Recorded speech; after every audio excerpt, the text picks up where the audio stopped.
三文魚同埋中蝦煎到啱啱熟，口感香酥嫩滑，加上牛油果、紅蘿蔔，每一粒都俾特別調製嘅沙律醬包裹起嚟，唔單止營養豐富，嗰種獨特嘅香氣，食一啖就覺得齒頰留香啦。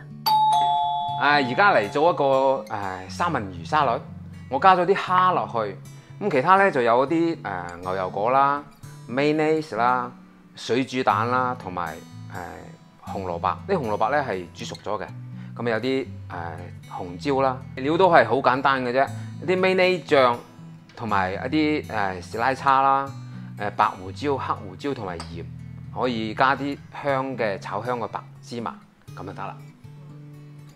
嗰個三文魚咧，我哋係切成一啖咁個大細啦，咁咧再分開切，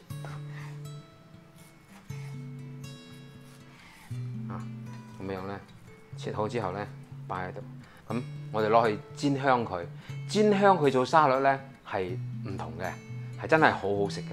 咁而家我哋嚟試一試煎佢。而家我哋先嚟煎一煎嗰個三文魚同埋個蝦，擺啲油，因為呢啲嘢都係好容易熟嘅。咁咧個鑊咧，因為係唔使佢話熱啊，好熱啊先放。咁而家咧就可以先放咗落去先。OK， 咁個三文魚你可以食生嘅，但係咧就一般比較安全嘅話咧，就係用熟噶啦。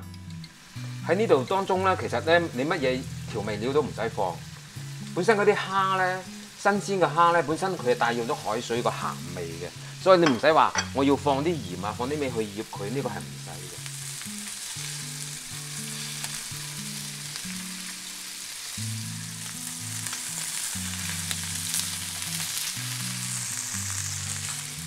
而家咧差唔多咧，嗱，大家睇到好靚噶啦，大概入邊咧90成熟咁上下啦。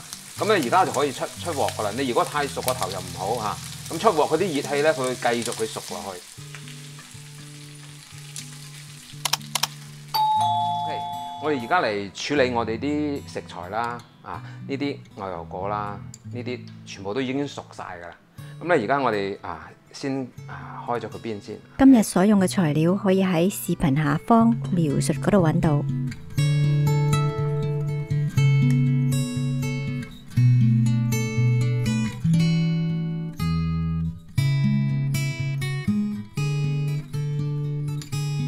咧就嚟拌呢個沙拉嘅時候咧，就係可以落啲醬料啦。嗱，呢個係嗰個 mayonnaise， 要落啲鹽啦，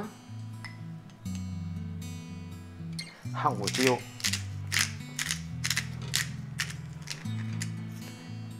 咁咧再落啲白胡椒粉喎。咁咧嗰個層次咧先會比較唔同嘅。咁跟住咧就落少少士拉叉，又俾佢有啲辣味。之後咧就可以撈勻噶啦。如果你中意呢一個三文魚沙律，你一定唔可以錯過熒幕上嘅呢兩個菜啦。OK。